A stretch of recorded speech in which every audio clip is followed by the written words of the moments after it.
नमस्कार दोस्तों, स्वागत है आप सभी का। तर्क शक्ति के बिना भ्रमजाल उत्पन्न होता है और तर्क की कमी के कारण हम आसानी से भ्रमित हो जाते हैं।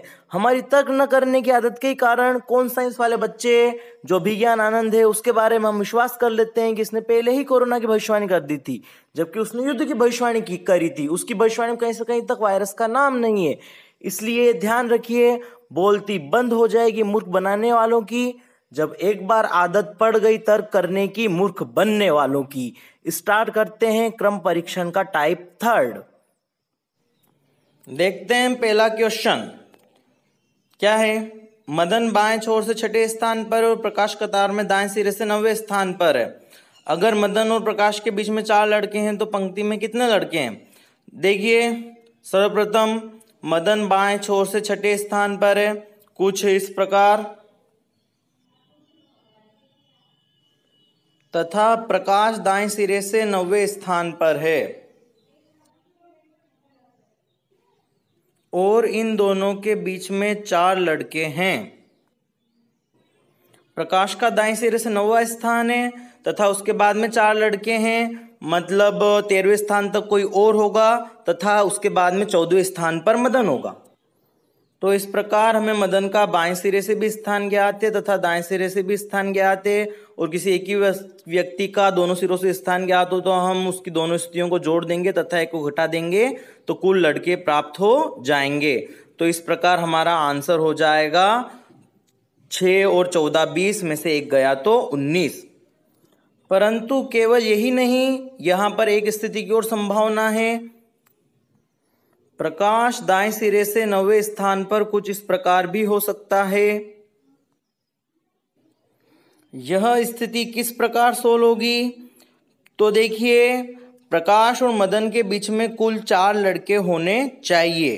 तो वो किस प्रकार होंगे, देखिए, समझने का प्रयास करते हैं। सर्वप्रथम हम बाएं सिरे से नंबरिंग कर देते हैं, 1 2 3 4 5 और 6। अब छठे स्थान पर तो मदन है तथा मदन और प्रकाश के बीच में 4 जने होने चाहिए, तो 5वें, चौथे, तीसरे और दूसरे पर तो कोई और होगा तथा बाईं ओर से पहले नंबर पर प्रकाश होगा। तो इस प्रकार स्पष्ट है, कुल दाएं ओर से 9वें नंबर पर प्रकाश था और बाएं ओर से पहले नंबर प्रकाश आ गया, तो कुल केवल 9 ही जने बचे हैं, तो यहाँ पर कुल 9 होंगे। इस प्रकार ऐसे सवालों में 2 तरह के आंसर बनते हैं, अधिकतम और न्यूनतम। जैसे इस वाले सवाल में अधिकतम तो है 19 और न्यूनतम है 9। तो ये तो हमने इसे पूरा कंसेप्ट के साथ समझ लिया, परंतु हमें परीक्षा में जल्दी सवालों को सोल्व करने के लिए इसकी ट्रिक भी पता होनी चाहिए। तो क्या होती है ट्रिक, देखिए, ट्रिक के अनुसार यदि हमें अधिकतम मान निकालना है तो दोनों को स्थिति को तथा बीच की संख्या को जोड़ दीजिए, तथा यदि न्यूनतम मान निकालना है तो अधिकतम मान में से बीच की संख्या के 2 गुने से 2 ज़्यादा को घटा दीजिए। जैसे इस प्रकार से यदि ट्रिक से हमें इस वाले सवाल में अधिकतम मान निकालना है तो दोनों की स्थितियाँ मतलब 9 और 6 तथा बीच की संख्या मतलब 4 को जोड़ देंगे तो अधिकतम मान आ जाएगा 19, तथा न्यूनतम मान यदि हमें निकालना है तो न्यूनतम कुल संख्या निकालने के लिए हम अधिकतम मान में से बीच की संख्या मतलब 4 के 2 गुने से 2 ज़्यादा, मतलब 4 का 2 गुना 8 और 2 ज़्यादा मतलब 10, मतलब 19 में से 10 को घटा देंगे तो न्यूनतम मान आ जाएगा 9। ओके, अब देखते हैं नेक्स्ट क्वेश्चन। अब कंसेप्ट समझने के बाद में यहां से देने हैं सारे प्रश्नों के जवाब आपको मिलेंगे प्रत्येक प्रश्न के लिए 5 सेकंड। देखिए नेक्स्ट क्वेश्चन क्या है। ममता महिलाओं की पंक्ति में आगे से 8वें स्थान पर है तथा प्रीति महिलाओं की पंक्ति में पीछे से 10वें स्थान पर है। यदि दोनों के बीच में 10 महिलाएं हैं तो पंक्ति में कुल कितनी महिलाएं हैं। आपके पास है कुल 5 सेकंड, आपका समय शुरू होता है अब।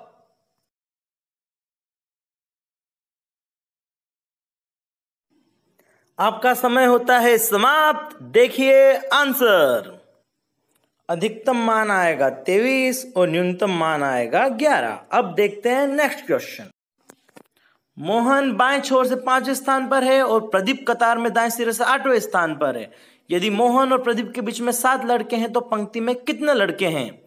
आपके पास है कुल 5 सेकंड। आपका समय शुरू होता है अब।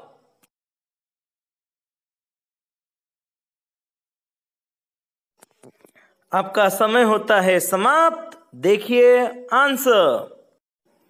अधिकतम मान होगा 20 और न्यूनतम मान संभव नहीं है। क्यों संभव नहीं है? मैं दूंगा इसका जवाब कल। इसके बारे में सोचिए, लगाइए आपका दिमाग, क्योंकि यह है रीजनिंग दिमाग का खेल। ऐसे ही और धमाकेदार वीडियो देखने के लिए आज ही हमारे पेज को सब्सक्राइब करें और बेल आइकन को दबाना ना भूलें।